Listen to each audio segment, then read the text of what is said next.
Salve, salve investidores! E aí, tudo bem com vocês? Vamos para mais um podcast. Antes de iniciar o nosso podcast, deixa eu dar um recadinho rápido para vocês. Nós estamos chegando no nosso 10º podcast, ok? Então aqui eu vou falar resumidamente, nós estamos analisando os relatórios gerenciais dos fundos de investimento imobiliário que eu tenho em carteira, ok? Nós estamos analisando os relatórios gerenciais de maio de 2020, ok?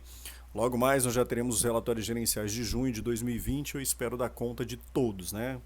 Agora que eu me dei conta, que eu cheguei no episódio 10, que eu me dei conta de que são fundos de investimento pra caramba, né? Então, mas vamos lá, né? Mas vamos lá, é um compromisso que eu firmei com vocês, eu espero conseguir fazer, porque tá uma correria maravilhosa a minha vida aqui, em decorrência do canal, né? Dessa aposta que eu fiz na educação financeira para as pessoas. Então, o que nós temos? Antes de falar do episódio 10, o episódio de hoje, deixa eu lembrar vocês o seguinte: nos sigam nas redes sociais, nossas redes, para encontrar a gente nas redes sociais, Investido Bem, hashtag IBSA3. Vocês nos encontram, essa é a nossa hashtag, né? Hashtag IBSA3. Então, vocês nos encontram no Spotify, no Instagram e também no YouTube, ok? Então, vamos lá. Nós estamos no episódio 10, o episódio 1 nós falamos do HGBS 11, no episódio 2 falamos do VISC 11, no episódio 3 KNRI 11, episódio 4 KNCR 11, episódio 5 BCFF 11, episódio 6 HGLG 11, episódio 7 XPLG 11, episódio 8, episódio fresquíssimo saindo, que é a GR 11, e episódio fresquíssimo saindo, HGRU 11.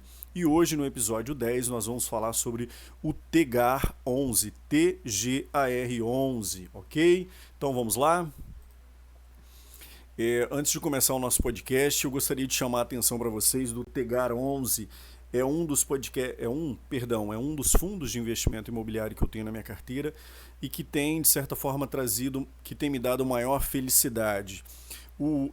Se eu fosse falar, me aprofundar aqui sobre o TGAR 11, para falar sobre a beleza desse fundo, eu ia levar muito tempo, assim, mas o que eu gostaria de destacar nesse podcast é que é um dos melhores, se não o melhor fundo de investimento que eu tenho na minha carteira, porque eu tenho acreditado muito na gestão desse fundo. Acho que o gestor, né, que é o head desse fundo, é um cara super gente boa, já vi algumas entrevistas dele. O cara é um monstro e ele tem gerido, né, o TGAR 11 de modo que tem trazido muito felicidade para os cotistas desse fundo. Lembrando que esse podcast, ou se você vai me acompanhar no YouTube, né, esse podcast também vai para o YouTube na forma só da imagem, né, análise do relatório. Esse vídeo, esse podcast não é uma recomendação de compra ou de venda, ok? Eu não tenho habilitação para tal. Então hoje eu vou falar com vocês no episódio 10 sobre o TGAR 11, né, o relatório gerencial de maio de 2020.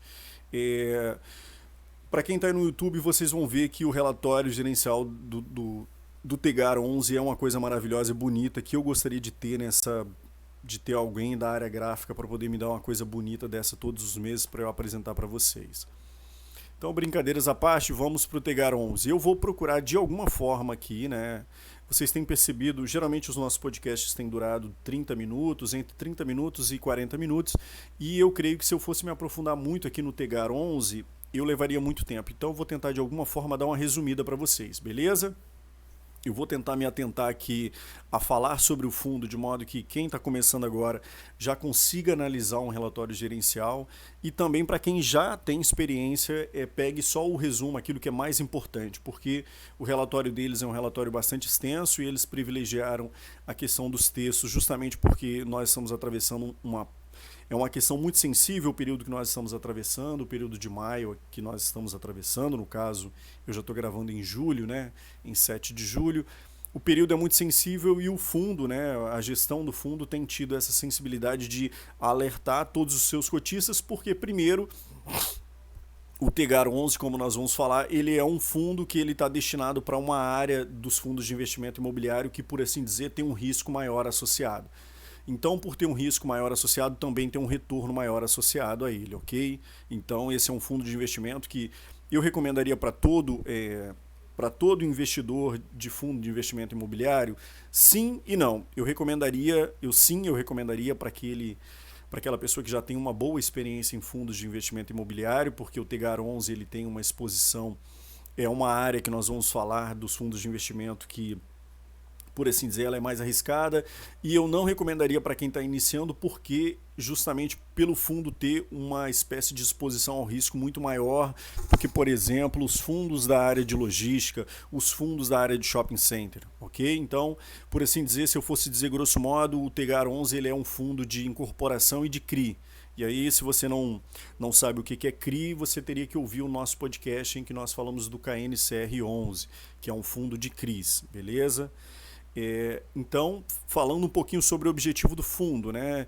O TG Ativo Real FII, né, que é o Tegar 11, tem como objetivo proporcionar rendimento aos cotistas mediante a distribuição de lucros e a valorização das cotas, advindos da exploração de ativos imobiliários de renda e desenvolvimento. Então, o Tegar 11 ele tem uma exposição a CRIs e também ao desenvolvimento imobiliário. E isso traz um risco associado, por quê? Porque o fundo tem que performar bem com o desenvolvimento de imóveis que ele se propõe a fazer. Okay? Então isso já traz um risco. E pela parte dos CRIs, nem tanto, né? Porque geralmente os CRIs, dependendo da modalidade desse CRI, nós temos uma espécie de prioridade no recebimento dos juros desses CRIs ou da amortização desses CRIs, né?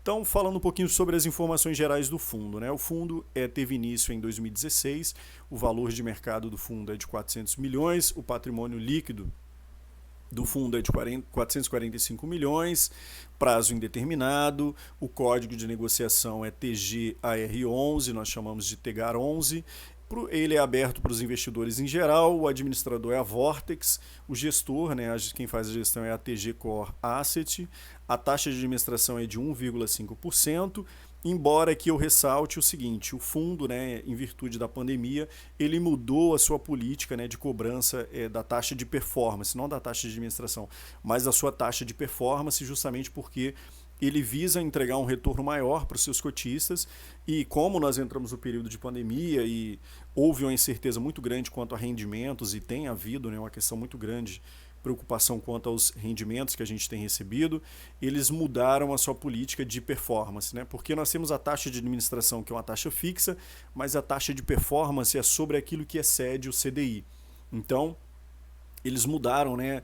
Ou seja, aquilo que excede o CDI, eles cobrariam uma taxa de performance sobre isso. Então eu não vou me aprofundar aqui, mas saiba que o fundo mudou a sua estratégia da taxa de performance. Isso é muito bom para a gente porque eles tiveram a sensibilidade, né, de reconhecer que como nós estamos atravessando um período de pandemia e visando garantir para os seus cotistas uma rentabilidade acima do esperado, né, eles resolveram diminuir a sua taxa de performance. Então isso é uma coisa que fica para um segundo plano aí, beleza? Então nós temos uma taxa de performance que estava acordada, né, em 30% daquilo que excedia 100% do CDI, e aí eles vieram com a nova taxa de performance, né, 20% do que exceder o CDI, taxa de performance de 2020, 20% do que exceder 150% do CDI e 30% do que exceder 200% do CDI. E aí explicando basicamente, ou seja, o fundo no final do mês, quando ele vai entregar os seus rendimentos aos cotistas, se ele consegue superar 150% do CDI, ele cobra 20% dessa taxa de performance, e se ele conseguir superar 30% se ele conseguir superar em 30%, perdão, vamos lá novamente. Daquilo que excede 150% do CDI, ele cobra 20% de taxa de performance. E daquilo que excede 200% do CDI, ele cobra 30% de performance. Essa é a nova taxa de performance que eles acordaram. Beleza? E aqui, né, como o próprio fundo explica para a gente, né, nesse relatório nós buscamos compilar o máximo de informações condizentes e necessárias para bem embasar a tomada de decisão de cada investidor.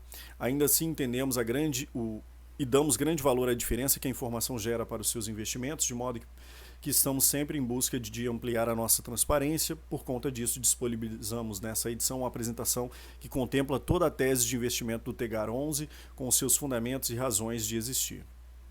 Então, antes da gente seguir aqui, como eu sei que esse podcast vai ficar um pouco maior e talvez nem todo mundo se disponha a ouvir esse podcast até o final, mas para minha felicidade, como eu gosto, eu vou de qualquer forma levar até o final o podcast. Então, aqui se você pretende investir no Tegar 11 ou quer conhecer o Tegar 11, eu vou tentar explicar Aqui eu vou adiantar um pouquinho, depois eu volto para essa mesma página que eu estou tratando com vocês aqui. Eu vou tentar resumir um pouquinho o que é o Tegar 11 para vocês. E aí eu vou falar como é que funciona as receitas do fundo, de onde vêm as receitas do fundo. 52% vem de equity, de loteamento, e eu vou explicar isso para vocês. 35% vem de CRIs, né? 8% vem de renda fixa e 4% vem de recebíveis e loteamento, e uma fatia muito pequena vem de equity fracionado. Se nós, aqui aparecem diversos termos e eu vou tentar esmiuçar para vocês, embora não seja tão fácil da gente fazer isso. Primeiro, o equity de loteamento. O Tegar 11 ele recebe a grana das suas quando ele vai a mercado captar grana, quando ele vai a mercado para lançar suas cotas, ele capta esse dinheiro e o que ele faz? Ele vai criar alguns empreendimentos. Então, por exemplo, ele vai criar de repente na sua cidade um loteamento com, sei lá, 200 residências. E aí o custo desse loteamento vai ser de R$200 mil. O que o Tegar 11 pode fazer? Ele pode entrar em um equity. E o que seria um equity? Seria uma sociedade de propósito específico. Como o nome já disse, é uma sociedade de propósito específico para construir um imóvel X, certo? Pegando o exemplo que eu trouxe para vocês. O Tegar 11 ele entra em parceria, ou seja, ele compra mais de 50% dessa sociedade de propósito específico, naturalmente para ele ter a gestão desse equity. Então essa é uma das estratégias do fundo, ele compra mais de 50% para ele ter essa gestão, né, da equity, da sociedade de propósito específico, e começa-se a implementação, ou seja, a produção, né, o desenvolvimento do imóvel. Então 52% das receitas do fundo vem desse tipo de empreendimento, ou seja, equity de loteamento. E são loteamentos ao redor no Brasil, né, que ele tem em diversas partes do Brasil. 35% vem de CRIs. Aí nós temos que, se você não entende muito bem de CRI, eu lembro você de que nós já temos um podcast sobre o KNCR11 que você entende um pouco melhor. Mas basicamente o que seria um CRI? CRI é a sigla para Certificado de Recebíveis Imobiliários. Um certificado de recebíveis imobiliários, o que ele é basicamente? Suponha que um shopping center queira aumentar em, de repente, 400 metros quadrados a sua área física. E o que ele pode fazer? Ele pode solicitar, né, como ele é do ramo, o que ele está solicitando é para a área do ramo imobiliário, para ele aumentar o seu imóvel, ele pode solicitar um CRI. E como é que ele faz para solicitar um CRI? No Brasil nós temos diversas empresas que fazem, por assim dizer, uma espécie de pacote para vender para o shopping center. Se o shopping center quer aumentar em 400 metros quadrados a sua área do shopping center e ele vai alugar isso para, de repente, ele vendeu essa área para, de repente, 20 pessoas ou 20 inquilinos, o que ele pode fazer?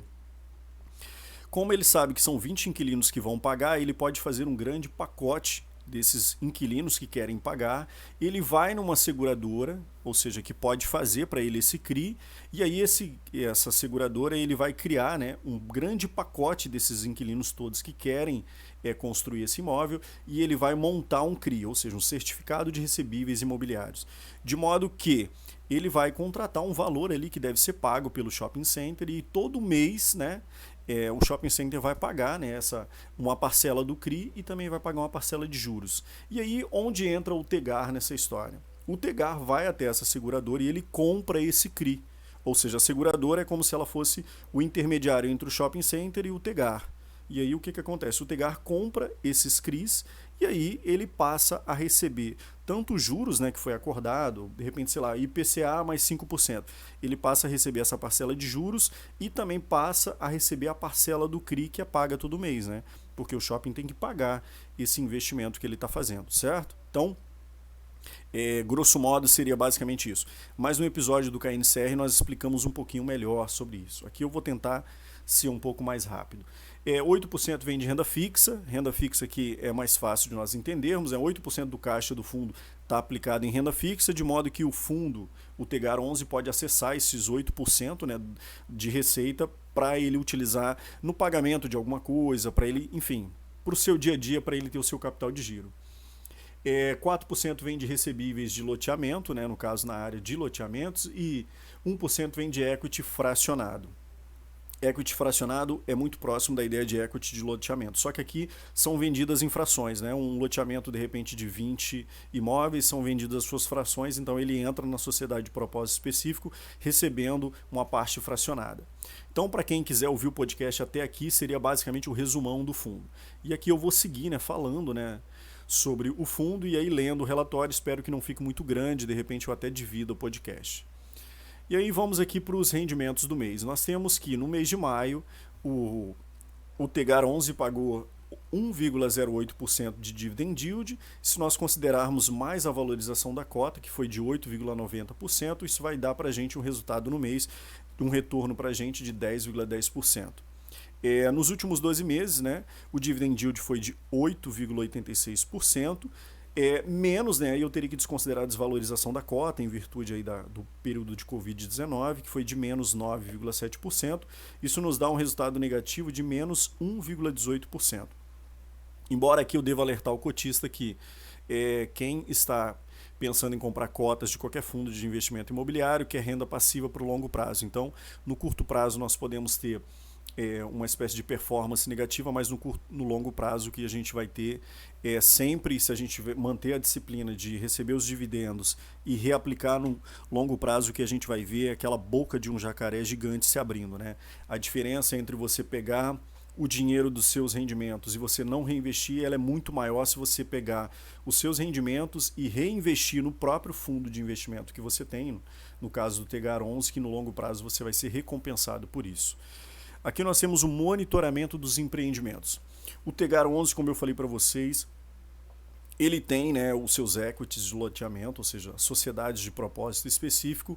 Então ele tem, como ele tem muitos imóveis em empreendimento, que estão acontecendo, né, que estão sendo empreendidos nesse momento, então o gestor ele teve essa sensibilidade de fazer um raio-x geral, né, do fundo, de modo que quem é cotista desse fundo e quer acompanhar mês a mês ali o seu como está o desempenho do fundo, ele vai ter que se dar o trabalho de sentar, né, todo mês, dar aquela olhada marota nos relatórios. E aqui eu vou tentar, né, dar o jabá para vocês. Então vamos lá, monitoramento dos empreendimentos, aqui é o comentário da gestão. Apesar dos desdobramentos da pandemia, os empreendimentos investidos pelo fundo não sofreram efeitos negativos relevantes. Pelo contrário, o portfólio do fundo contou com um aumento de vendas em 20 dos 39 empreendimentos lançados, considerando CRI e Equity, ou seja, certificado de recebíveis imobiliários e Equity, com os demais apresentando estabilização ou leve redução do volume vendido em linha com o comportamento histórico. Então aqui algumas considerações ou uma consideração relevante. Primeiro, o fundo recebe dinheiro de onde vêm as receitas do Tegar 11, vem dos empreendimentos imobiliários. Parte, como nós vimos, né, anteriormente, parte dos rendimentos vem de CRIs, certificados de recebíveis imobiliários, e parte vem das SPS, né, as sociedades de propósito específicas do fundo. Então, o fundo, né, ao contrário dos outros FIIs, né, listados na Bolsa, que alguns tiveram grandes problemas com a pandemia, ele não teve grandes problemas, porque pensemos o seguinte, o Tegar 11 ao redor do Brasil ele tem alguns empreendimentos imobiliários que são para... Ele vai empreender de repente um loteamento em que vai vender apartamentos para algumas pessoas. Se a pessoa entrou na crise morando em um apartamento em que ela comprou e esse apartamento é um empreendimento do Tegar 11, a primeira prioridade da pessoa no período do coronavírus foi: eu vou me preocupar em pagar os meus aluguéis e as necessidades que são imediatas. E aquilo que é mais trivial, de ir no shopping center, de sair para comprar uma roupa, como a pessoa civil privada, ela ficou dentro de casa, então ela priorizou aquilo que é mais importante. Ela precisa de um lugar para morar, ela precisa pagar o seu aluguel, então se ela está comprando um imóvel e esse imóvel foi criado via equity pelo Tegar 11, ela vai se preocupar em pagar isso. Então, de certa forma, isso é bom para a gente, porque a pessoa, no curto, médio e longo prazo, a necessidade dela eu quero continuar morando no empreendimento que eu comprei e por uma questão legal também que tem, ele vai ter que continuar pagando os seus aluguéis, certo? Então vamos seguir aqui. Para esse resultado, destaca-se os esforços que estão sendo despendidos em prol do relacionamento com os compradores das unidades imobiliárias, com fins de promover maior fidelização e evitar aumento expressivo da inadimplência ou volume de distratos. A adoção da flexibilização de pagamentos está se provando eficaz. Neste caso, para clientes com alguma dificuldade financeira, é disponibilizado algumas possibilidades que permitam a continuidade do contrato sem impactos negativos para a carteira, como a postergação de parcelas para o final do financiamento, por exemplo. Então aqui já tem, de certa forma, uma espécie de explicação do que eu já tinha falado anteriormente, não uma espécie de ratificação do que eu já falei ou retificação do que eu falei anteriormente, né? É necessário também que o time do Tegar 11 tenha a sensibilidade de entender que no curto prazo algumas pessoas vão ter problemas financeiros, né? Então eles estão tendo essa sensibilidade em postergar as parcelas de dos financiamentos que são acordados com os seus inquilinos. Principalmente quando se trata da primeira moradia, temos a visão de que a compra de unidades imobiliárias é um ato de substancial valor para o adquirente, sendo um compromisso cujo pagamento tende a ser honrado mesmo em cenários de adversidade. Evidente que isso não isenta os projetos de níveis de inadimplência e distrato, contudo, permite o contorno dessa situação por meio das práticas adequadas. Sendo assim, estamos confiantes na possibilidade de que os impactos da pandemia e quarentena sejam pequenos. No curto prazo, o time de gestão preocupado em minimizar os riscos, né, de recebimento dos seus valores e também pensando nos inquilinos que estão adquirindo, né, os seus imóveis, porque ainda no Brasil nós temos essa cultura, né, ainda necessária no Brasil, de que a gente quer ter um imóvel físico para a gente morar, e isso é como se fosse uma prioridade maior nas nossas vidas, né? Além disso, o fundo busca investimentos estratégicos em regiões com sólidas dinâmicas econômicas, em maior parte ligadas ao setor do agronegócio, que resultam em carteiras mais saudáveis e resilientes no futuro. Tal estratégia tem se provado bem-sucedida diante da safra recorde de grãos que o país vem obtendo neste ano e com perspectivas de renovação para o próximo ano. Aliado à forte valorização do câmbio que beneficia a exportação e fortalece essas regiões. Recadinho importante aqui para quem está ouvindo o podcast. O Tegar 11, diferentemente dos grandes fundos que nós temos na Bolsa, ele tem procurado construir ou criar equities de loteamento em regiões que é meio que... Como é que eu posso dizer isso? Nós temos uma espécie de grande privilégio por ser uma área muito pujante de crescimento no Brasil, São Paulo. Mas o Tegar ele tem adotado uma estratégia diferente. Ele tem ido para as áreas que têm uma solidez da área do agronegócio. Então, mais à frente a gente vai ver que eles estão preocupados nessas áreas que talvez os outros fundos ainda não entraram. E a gente vai ver que tem Goiânia, tem regiões na área no norte, nordeste. Mas isso a gente vai ver lá na frente. O importante ressaltar aqui é que esses loteamentos eles são construídos em partes que estão ligadas ao agronegócio e essas regiões, embora elas tenham sido afetadas pela pandemia, pelo Covid-19, nós temos que ainda continuam sendo áreas resilientes, que de repente no médio prazo vão ser áreas que vão se recuperar, né, vão conseguir se recuperar com maior facilidade. Em evidência, nós destacamos alguns cases de sucesso no portfólio de equity do Tegar 11. Vejamos, Residencial Benjamin em Hidrolândia, Goiás, lançamento em dezembro de 2019 com 91% das vendas acumuladas até maio de 2020. Ou seja, então nós já temos aqui o Tegar 11 e ele está localizado, um dos seus equities, né, ou seja, um de seus loteamentos, está localizado em Goiás. Nós temos Residencial Laguna em Trindade, em Goiás também, lançamento em setembro de 2019 com 95% das vendas acumuladas até maio de 2020. Residencial Cidade Viva em Campo Verde, em Mato Grosso, lançamento em setembro de 2019 com 73% das vendas acumuladas até maio de 2020. Residencial Pérola dos Tapajós em Itaituba, Paraná, ingressou na carteira do fundo em setembro de 2019 com 77% de unidades vendidas e já conta com 95% de vendas em maio. Residencial Jardim Europa em Formosa, Goiás, lançamento em maio de 2019, com 100% das vendas acumuladas até maio de 2020, 3 etapas lançadas com mais 2 a lançar.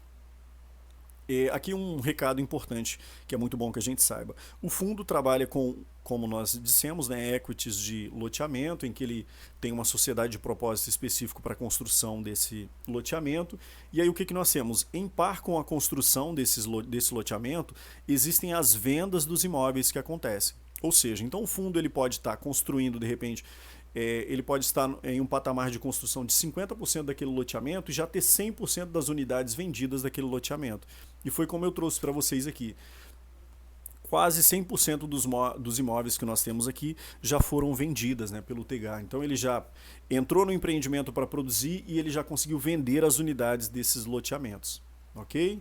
Os resultados atingidos nesses projetos e nos demais são frutos dos esforços dispendidos em toda a cadeia de investimentos, intensiva desde o processo de pré-análise, diligência jurídica, percorrendo os esforços de estudos de mercado, marketing e vendas, para um lançamento assertivo até a gestão de carteira e relacionamento com clientes. Todo esse processo busca maximizar o retorno da operação, contribuindo cada vez mais para o resultado consolidado pelo fundo e distribuído aos investidores. Deixa eu beber uma água aqui, porque eu não sou de ferro.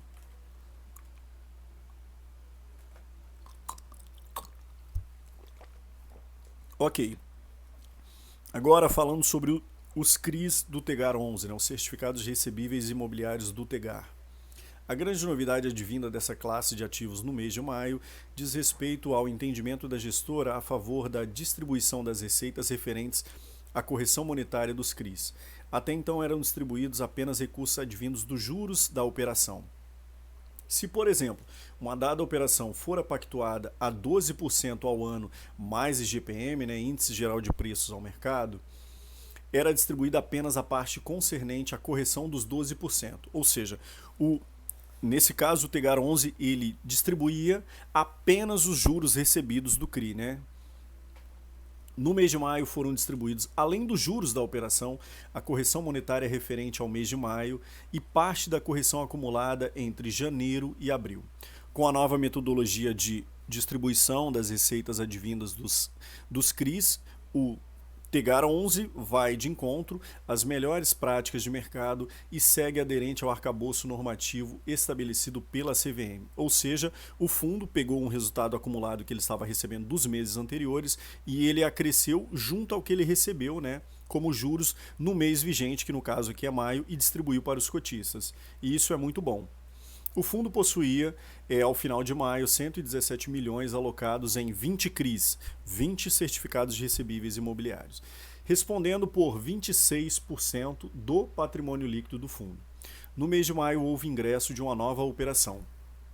Foi adquirido 1,05 milhão, né, 1,5 milhão aqui, e aí ele cita aqui, né, a CRI, e é uma CRI sênior com remuneração de 9,67% ao ano, mais IGPM, do CRI emitido pela Fortsec, que é a seguradora, com vencimento em outubro de 2026.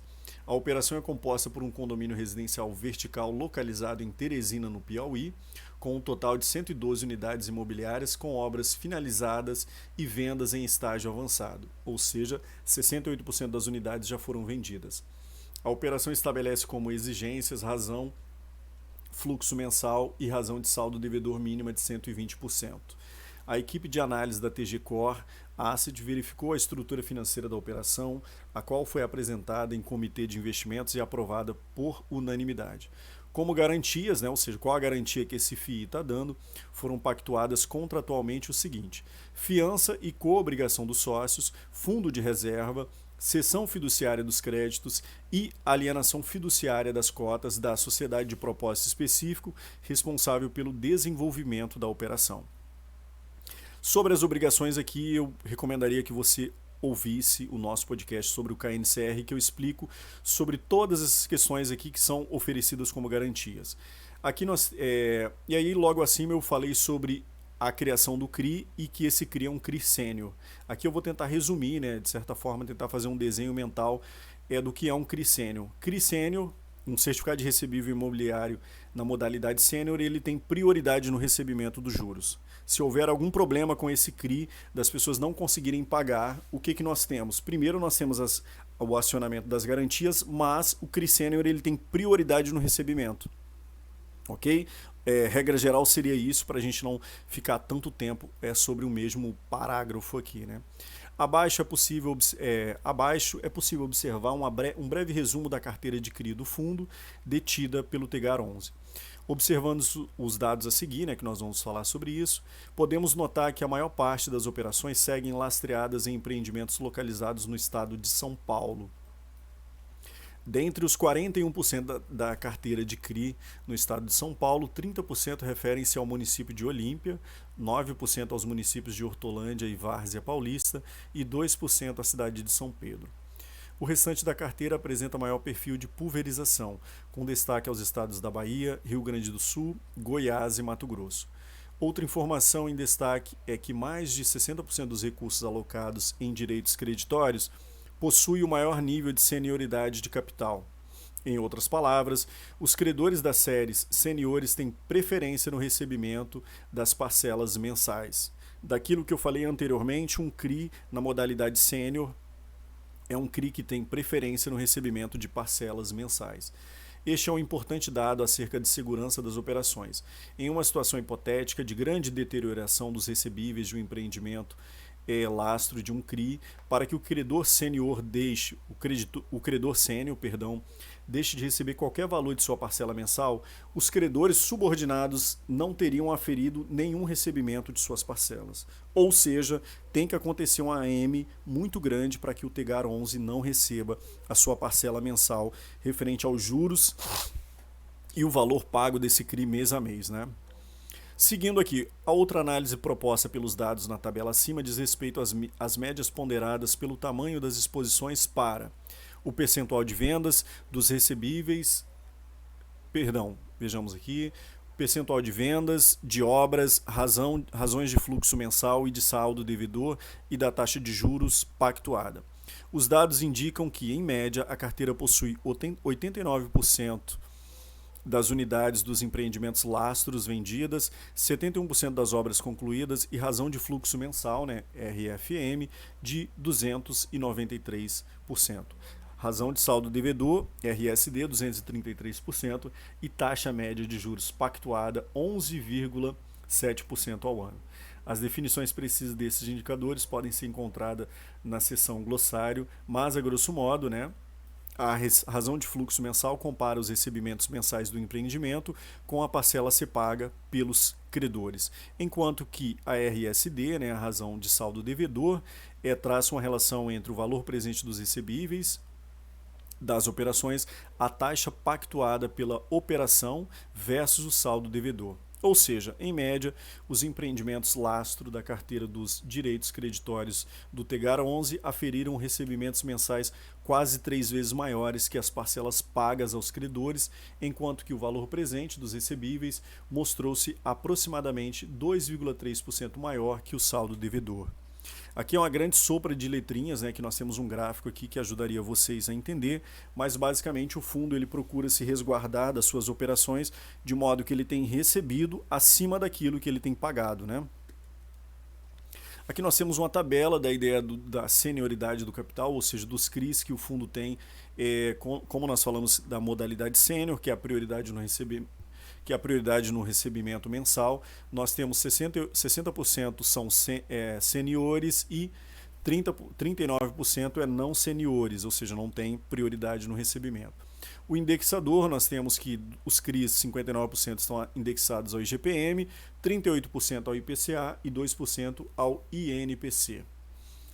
A localização, nós temos que aqui tem uma boa, né, diversificação, né? Como já foi dito anteriormente, 16% na Bahia, 15% Rio Grande do Sul, 14% em Goiás, 4,7% em Mato Grosso, outros 6,85%, no Paraná 1,60%, em São Paulo a maior parte 42%. Aqui nós temos média ponderada pelo tamanho da exposição, né? Obras e vendas, nós temos venda, 89% já foi vendido e as obras que estão sendo feitas, né, que ainda faltam concluir, 71%. Razão de garantia, que é a razão fluxo mensal, e razão de saldo devedor, nós já falamos sobre isso, né? Razão de fluxo mensal, 293%, e razão de saldo devedor, 233%. E a taxa de juros, né, se a gente pegar uma média ponderada, tem dado 11,66% ao ano desses CRIs.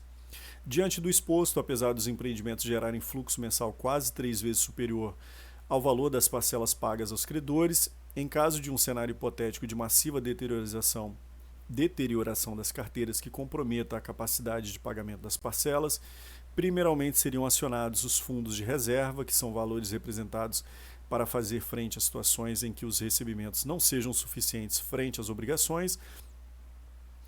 Na carteira do Tegar 11, os fundos de reserva em sua quase totalidade equivalem aos recursos necessários para o pagamento de 2 parcelas mensais aos credores.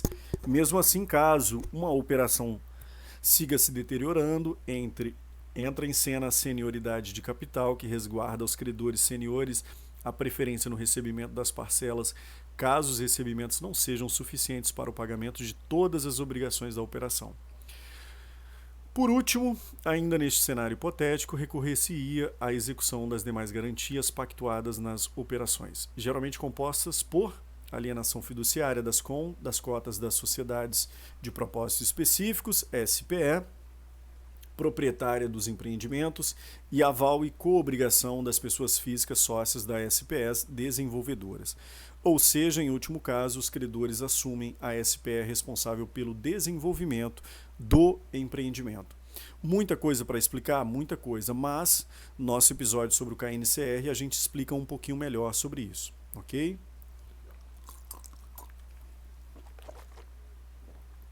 Jesus, o podcast vai ficar enorme. Mas vamos lá. Isso posto, observa-se que, via de regra, a carteira do CRI do Tegar 11 apresenta elevado grau de colateralização, uma palavra complicadíssima de se pronunciar, né? Resguardando satisfatoriamente o fundo e, consequentemente, seus cotistas frente a eventos de materialização de riscos, como, por exemplo, a pandemia do novo coronavírus, o Covid-19. Com a imposição do isolamento social em grande parte das cidades do país, apesar da transitoriedade da situação, podem haver efeitos negativos relevantes em termos econômicos. É algo que o fundo não consegue prever, né? Os últimos dados consolidados disponíveis das operações referem-se a abril e, de modo geral, seguem não indicando deterioração relevante de nenhuma das operações da carteira. Todas as obras já foram retomadas e os resorts multipropriedade reativaram suas vendas com todas as precauções exigidas, desde máscaras, álcool em gel e até placas acrílicas, separando vendedores e possíveis compradores nas mesas de negociação. Um dos resorts que apresentaram deterioração em sua RFM, né, que nós vimos que significa razão de fluxo mensal. Vejamos onde eu parei. Em maio, lastro. Vejamos, voltando. Um dos resorts que apresentaram deterioração em sua RFM em maio, e aí lastro tal, da série tal, já voltou a vender, alcançando novamente este indicador acima de 100% e quase o reenquadramento em seu limite de 130%. Vamos lá, que a gente vai conseguir. Shopping Center. O fundo possui apenas um empreendimento neste segmento, ou seja, o fundo desenvolve apenas um shopping center atualmente, que é o Paraíso Mega Center, né, PMC, localizado às margens da BR-040, no município de Valparaíso de Goiás, estado de Goiás, região do entorno do DF. A região em questão é extremamente dinâmica, influenciada pelo movimento pendular entre Brasília e os municípios de Valparaíso, Lusiânia e Cidade Ocidental. Ao contrário do praticado pela maioria dos fundos de investimento dos fundos imobiliários focados em shopping, que adquirem ativos já operacionais, o Tegar desenvolveu o empreendimento desde o início. Então, diferentemente de HGBS 11, XPMOL 11, VISC 11, o Tegar pegou do zero esse imóvel para criar esse shopping center. O lançamento ocorreu no fim de 2018 e atualmente o empreendimento encontra-se em fase de maturação, tempo necessário para que os esforços que vêm sendo envidados consolidem o empreendimento como uma centralidade regional de atração de pessoas. Buscando acelerar este processo, a ABL Prime se juntou à TG Core na condução do empreendimento. A ABL Prime vem para agregar sua experiência na administração condominial e de shopping center, sendo responsável pela administração operacional do empreendimento, além de contribuir para a formulação da estratégia como, por exemplo, de marketing, negociação de contratos, prospecção de varejistas estratégicos, que são as âncoras, né, entre outros. Resumo da ópera: o Tegar 11 ele desenvolveu esse Paraíso Mega Center, esse shopping center do zero, e agora ele se juntou à BL Prime, que vai ser a empresa que vai gerenciar esse imóvel. E por que o Tegar 11 resolveu fazer isso? Muito provavelmente porque, como a especialidade do fundo é a criação do empreendimento, ou seja, pega pega do chão o imóvel, ergue, constrói e aí ele entrega para uma empresa especializada que vai fazer todo o trabalho, né, de procurar clientes, procurar as lojas âncoras, trabalhar com a ideia do marketing e depois, né, o Tegar 11 ele vai gozar dos frutos desse empreendimento, né, vai receber o valor que ele desembolsou junto com as taxas contratadas. Neste aspecto, estão em andamento tratativas com varejistas âncoras que poderão ingressar no empreendimento nos próximos meses e contribuir para o reforço do fluxo de pessoas no PMC, né, que é o Paraíso Mega Center. Conforme observado no mercado nacional, o período de maturação de um shopping center para que ele estabilize a vacância em reduzido patamar e consolide um bom fluxo recorrente de pessoas é de 3 a 5 anos. Naturalmente, em termos de viabilidade econômico-financeira, este período de maturação é considerado e se reflete na estimativa de rentabilidade do empreendimento. É importante reforçar aqui que a operação não se trata da aquisição de um ativo já operacional, pelo qual geralmente se paga ágio e que estaria frustrando as expectativas de retorno. Pelo contrário, trata aqui do desenvolvimento desde o início do empreendimento, negociando o terreno, arcando com a exposição do caixa para obras, ajustando sua operação durante o prazo de maturação para que, a médio prazo, se aufira o retorno projetado. Praticamente, a totalidade da exposição de caixa do fundo ao empreendimento já fora incorrida, uma vez que as obras encontram-se 100% concluídas.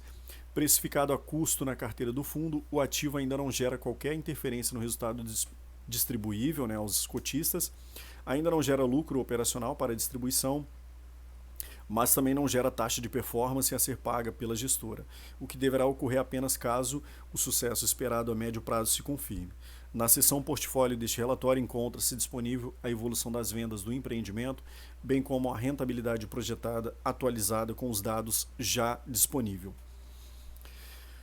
Então, seguindo aqui na área de incorporações, né, que é a área de equity do fundo, em que o fundo tem sociedades de propósito específico com outras empresas que fazem empreendimentos imobiliários.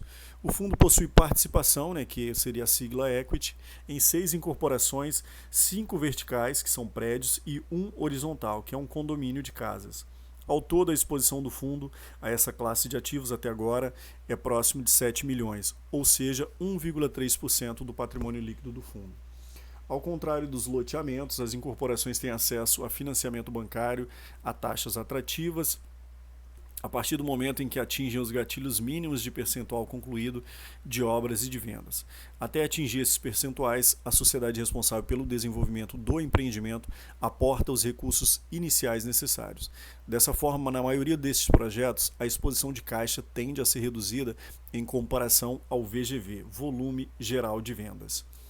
Dos 6 empreendimentos que compõem o portfólio, apenas 2 iniciaram as obras: Horizonte Flamboyant e Vita Novo Mundo. Vita Novo Mundo ou Vita Novo Mundo, né?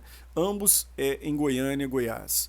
Com relação às vendas, os 3 empreendimentos já foram lançados, sendo os dois acima, né, que nós falamos, o Flamboyant e o Vita Novo Mundo, que já iniciaram obras, além do empreendimento Talk Marista, também em Goiânia, Goiás.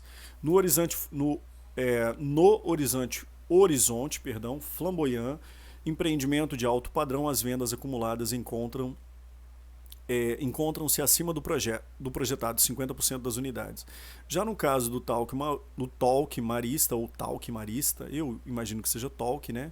E do Vita Novo Mundo, as vendas acumuladas encontram-se pouco abaixo do projetado e, observando os resultados de maio, não houve desvio relevante frente à média apresentada nos meses anteriores. Ou seja, até agora, olhando para o retrovisor e prospecto das vendas que eles projetaram, está tudo certo, tudo tranquilo, tudo favorável. Conforme fato relevante disponibilizado no dia 21 de maio, o Tegar 11 decidiu renunciar a parte da taxa de performance em prol de maior alinhamento com seus cotistas. Já falamos sobre isso anteriormente no início do podcast. Com isso, a taxa de performance passará, e aí também já falamos sobre isso aqui. Vejamos aqui. Aqui ele vai falar sobre, vejamos, isso aqui eu já falei com vocês.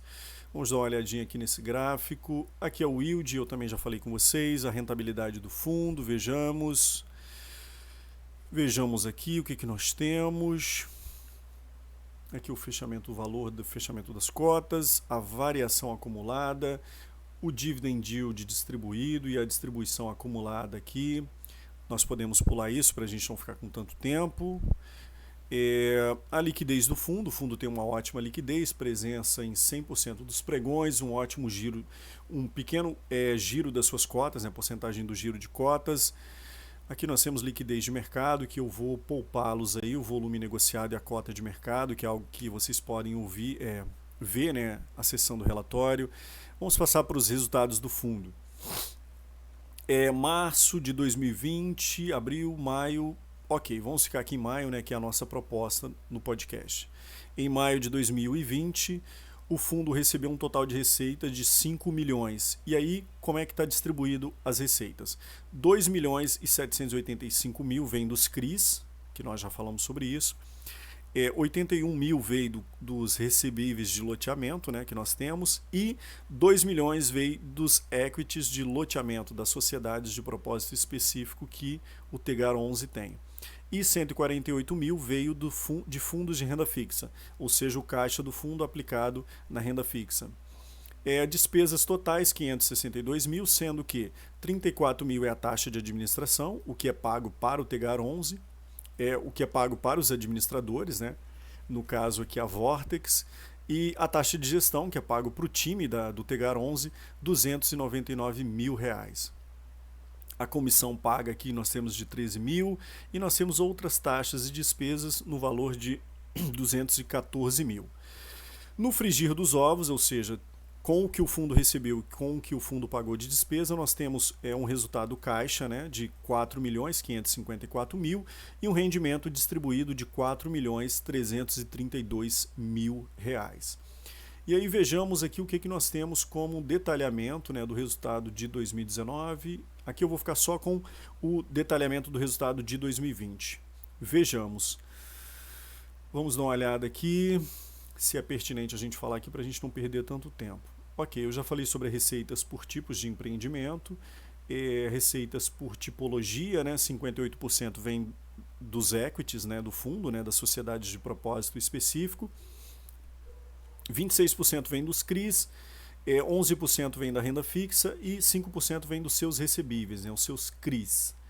Vejamos o que mais aqui. Vejamos.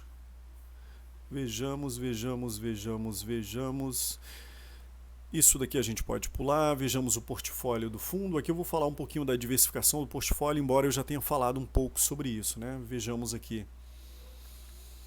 Porque aí seriam muitas coisas para a gente tratar e aí seria necessário, de repente, a gente dividir o podcast em vários, né? Vejamos aqui, nós já estamos 47 minutos, o meu maior podcast, caramba, tem muita coisa para falar. A diversificação do fundo, nós já falamos, né? Então eu vou tentar dar uma resumidaça aqui para vocês, né? Nós temos que, por tipo de ativo, nós temos 17% que está, que seria, deixa-me ver, para ajudá-los aqui. Isso daqui eu vou tentar pular para vocês porque vai ficar bastante coisa. Vejamos se tem mais alguma coisa aqui que nós temos para a gente falar, que é coisa pra caramba. Mas embora seja maravilhoso também esse fundo, como eu reforcei para vocês. Ok, eu espero aqui ter conseguido cobrir de certa forma, né, todo o relatório do Tegar. Como eu falei para vocês, o Tegar 11, né, ele é um fundo que ele está na área de desenvolvimento imobiliário também, embora ele tenha exposição a... Ele tem CRIs, né, desenvolvimento, ele tem equities na área também de desenvolvimento.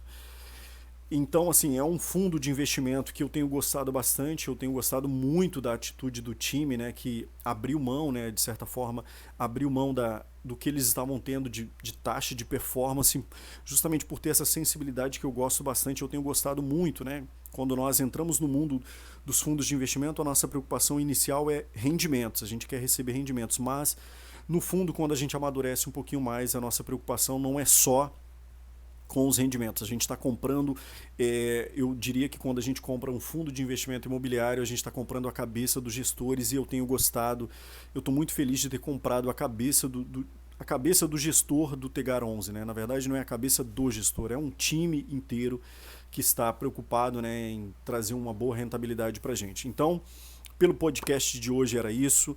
Eu imagino que esse podcast vai ser o podcast que vai gerar talvez mais dúvida na cabeça de quem está ouvindo esse podcast, mas, né, para a felicidade de vocês, para a felicidade dos cotistas do Tegar 11, eles estão presentes em redes sociais. Então, se vocês quiserem encontrar o time da TG Core Asset, vocês podem ir lá no Instagram, né, TG Core Asset. Vocês podem entrar no site deles também, né, no site do Tegar 11, né, do FII, Tegar 11, tegar11.com.br. E se você tiver alguma outra dúvida e eu, como um mero ser humano aqui, posso tentar ajudá-los de alguma forma nas minhas redes sociais, no Spotify, no Instagram e no YouTube, é muita coisa para falar e aí eu tenho que respirar aqui um pouquinho. Nós somos Investido, para encontrar a gente nas redes sociais, Investido Bem, hashtag IBSA311. Nos procurem nas redes sociais, tirem as dúvidas de vocês, comentem, compartilhem, mande para o seu amigo que quer investir no Tegar 11, eu já investo no Tegar 11. Então, pelo podcast de hoje era isso, agradeço todo mundo, quem teve a paciência e não dormiu até aqui. Forte abraço a todo mundo e até mais.